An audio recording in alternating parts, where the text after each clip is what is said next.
Hello, my name is Debbie Aris and I manage the Learning and Development team. Thank you for considering us as an employer, and I'm really pleased that you're interested in joining us as an apprentice. We are looking for someone who is really keen to learn, has got good IT and communication skills, and who wants to be part of a busy team who cares about the quality of the work that we do. So what does our team do? Our team is part of the People and Organisation Service for the Council, which includes human resources, payroll and health and safety. We arrange and deliver training for council employees and for social care providers in Ceredigion.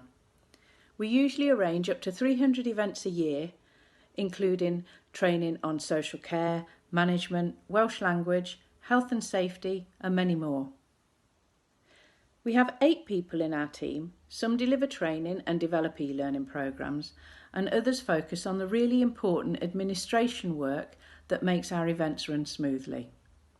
We also manage other things like our trainee social worker scheme and placements for social work students and work experience opportunities. So as an apprentice, you get the chance to earn while you learn about our work and develop your administration skills.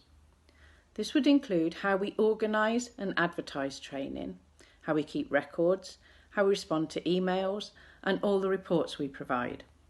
You would use Kerinet, our intranet system for booking and managing events, Office 365, Microsoft Teams, and others. You would have regular meetings with a tutor who would support you to complete a Level 2 qualification in business administration, and you would usually get half a day per week to complete the work needed for that. Our aim is by the end of your apprenticeship, you've developed skills that will help you for the rest of your career, and that you may want to think about applying for positions within the council. Good luck, and we look forward to receiving your application. Thank you.